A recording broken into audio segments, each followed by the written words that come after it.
Okay, hello YouTube, Andy with you with another video. So in today's video diary, I visit three places. The first place I visit is the Berkshire village of East Garston.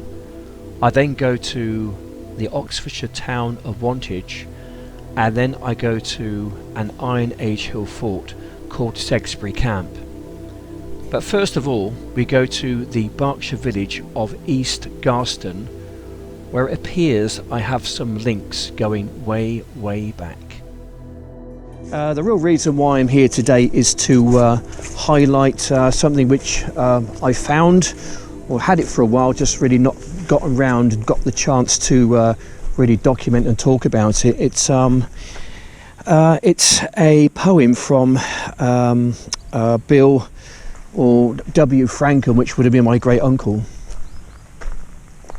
And he lived, was born and he lived in this area and probably died in the village as well, and he's buried in the churchyard not too far from here. But he's left us a lovely little memento here in the form of a poem. So what I want to do is to go to the place where Bill lived and to read out the poem. This can also be found on the internet on East Garston Parish News or Parish Council. They've got this actual poem up there on their website, so I'll stick a link down below for those people who want to go and have a look. But I'm so blessed here. I've actually got the original, which is now probably done back in the 70s. But he talks about his childhood, so he goes back 50 years previous to that. So we're really going back over 100 years ago now, when things were so much different. But he talks about this river, and as a boy he used to play here with his friends. We read about that in the poem, but it just seems so bizarre that the river is now just completely dried up. It's really quite eerie, and this is kind of the wet season. One would have thought this would have been running freely with water, but if it's dry in the wet season, one would imagine that it's going to be even drier in the dry season. So just behind me there, the thatched cottage is where my great uncle would have been born, I guess, and resided, spent most of his days there. And in fact, I think that's where he ended his days. I think he died in that very cottage there. But he left us a lovely memento here. I just want to read this because this is, for me, this is kind of fairly typical of my younger years as well, and perhaps the older people out there can also, understand some of this from their young lives, so it would mean something to them as well. So this is the childhood memories of East Garston. If I told you a secret, would you keep it? Would you tell? Dare I trust you, as I hope you trust me? Though in my weakness, as I write, my pen may some name spell, to illustrate my meaning, don't you see? For I am going back now, 50 years or so, perhaps more, and relive all those years when I was a lad. And I would like to tell you, although we were very poor, how rich we were in things that made us glad. Always I was by nature so romantic, soft at heart. Sometimes I'd weep when someone told me that all there was needed to complete and make me look the part was a feather or a straw stuck in my hat. Well, never mind, it's got no part in what I have to say, for other things were closer to my heart. I remember them as I reflect on bygone days when motors took the place of horse and cart. Though I have travelled far and wide, my memory is vivid still, of little things you would not understand. The things I loved in childhood days so many books would fill. My first love was of course my native land, for in this valley where I live, the village here, known as Garston, but some had disagreed. Garston was a proper name, said someone well renowned, because they thought it sounded so refined. And down through this grand valley flowed what's known as Lambourne Brook, where as boys we'd sail our little ships, and in imagination we would harbour in some nook, made by the rippling waves or floating sticks. You sail with me and I'll point out the landmarks as we go. We'll start where Jim Whale lived, right at the top. There on the banks are cottages so neatly in a row, and further down the well-known blacksmith shop.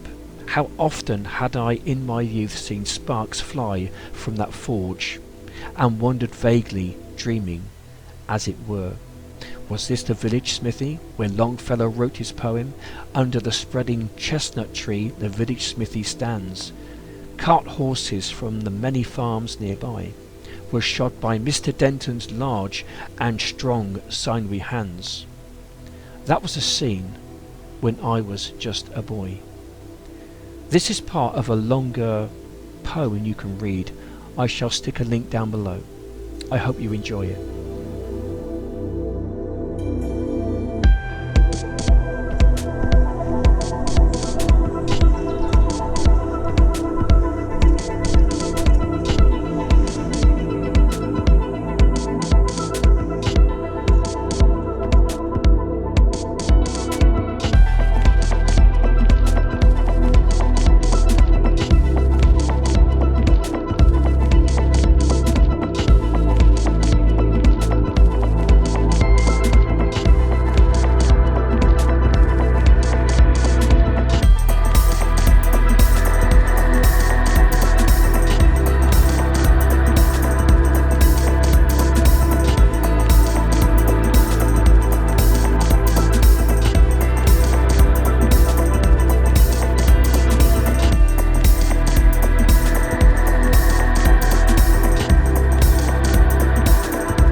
Okay, so for those who are local to this area, they probably know where I am. I'm in the Oxfordshire town of Wantage.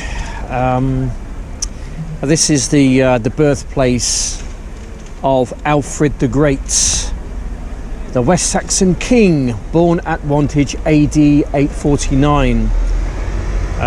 It says here, Alfred found learning dead and he restored it, education neglected and he revived it, the laws powerless and he gave them force, the church debased and he raised it, the land ravaged by a fearful enemy from which he delivered it. Yep, so Alfred was born in Wantage. There's a hill fort I guess about 10 miles from here, called Alfred's Castle, up near Ashdown House. And I was out there not long ago flying my drone around, and yeah, a lot of history here. Alfred, I think he lived to about the age of 49. He did a lot in his short life, but he died at the age of 49, and he is now buried in Winchester, which I believe back in the day was the capital of Wessex.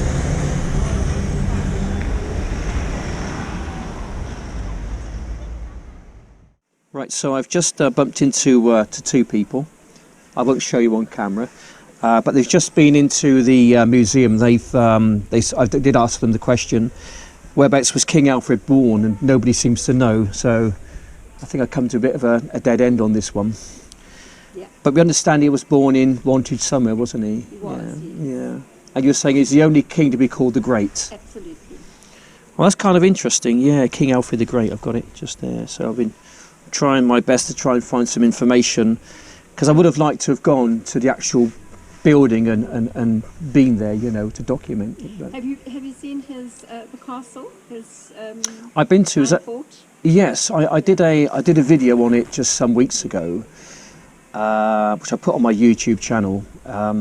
Yeah, which kind of led me. I'm just having my car MOT'd at the moment over in the garage, so I've got an hour or so to kill. But I thought I'd come here just to have a little look around and to try and document it. But So whilst in Wantage, I thought I would try and research out the actual birthplace of King Alfred the Great. We understand that he was born in the Wantage area at a place called the Royal Palace. Unfortunately, Google is not giving me the information of the exact location, and whilst talking to the people in the local museum within the town itself, they too do not know of the location of the Royal Palace. It seems that my search has come to an abrupt end, but there is a vast amount of history of the life and the times under the rulership of King Alfred the Great. He was the only British king to be called the Great.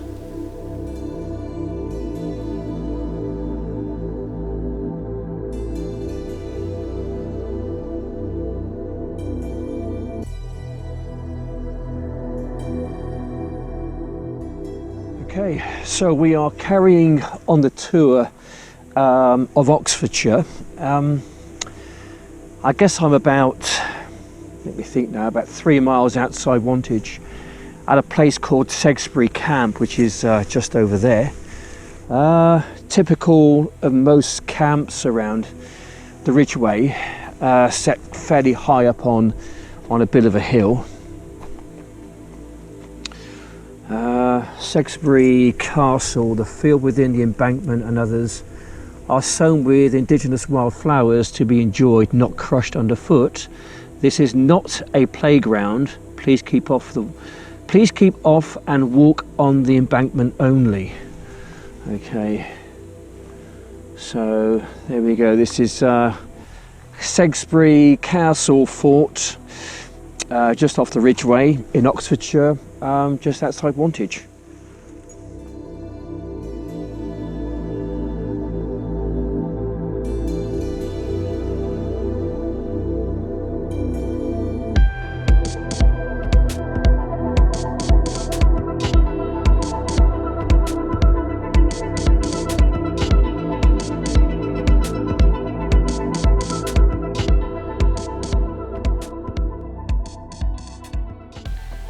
Segsbury Camp, or Segsbury Castle, also known as Netcombe Castle, is an Iron Age hill fort on the crest of the Berkshire Downs, near the Ridgeway above Wantage in the Vale of the White Horse district of Oxfordshire in England.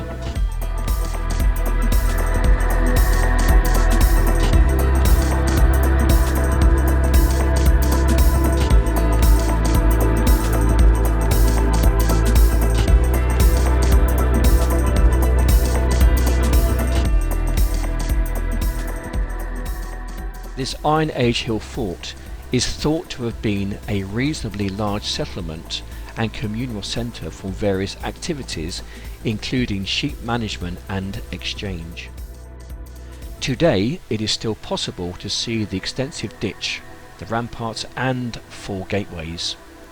The fort is a short walk from the Ridgeway National Trail and can be visited as part of the Devil's Punch Bowl and Segsbury Camp Circular Walk. Archaeological investigations of Segsbury during the 1990s revealed a plethora of evidence for human activity in the fort interior and just outside, to the south and the west. Pits, gullies, post holes, possibly hearths, and finds of iron all suggest that there was a substantial settlement here. The construction of the fort has yet to be dated, although the evidence implies that it began around 600 to 700 BC, with a rampart fronted by wooden palisades and backed by chalk, which was typical of the era, with 2 modifications added over the following centuries, the last around 200 BC. The fort may not have been continually occupied during this period, but there is evidence to suggest that there was life here at around the time of the Roman conquest of 43 AD. Pottery of the era has been found on the site, and it is possible that the road driven through what is now the southern entrance is Roman in origin. The fort has extensive ditch and ramparts and 4 gateways. Excavation at the site by Dr. Feen in 1871 discovered a schist grave on the south side of the hill fort rampart. The grave was floored with stone slabs and the sides were walled with flint. Finds included a shield boss and fragments of an urn or drinking cup. Among other finds were human bones and flint scrapers. It has been suggested that this was a secondary Anglo-Saxon burial placed at the camp.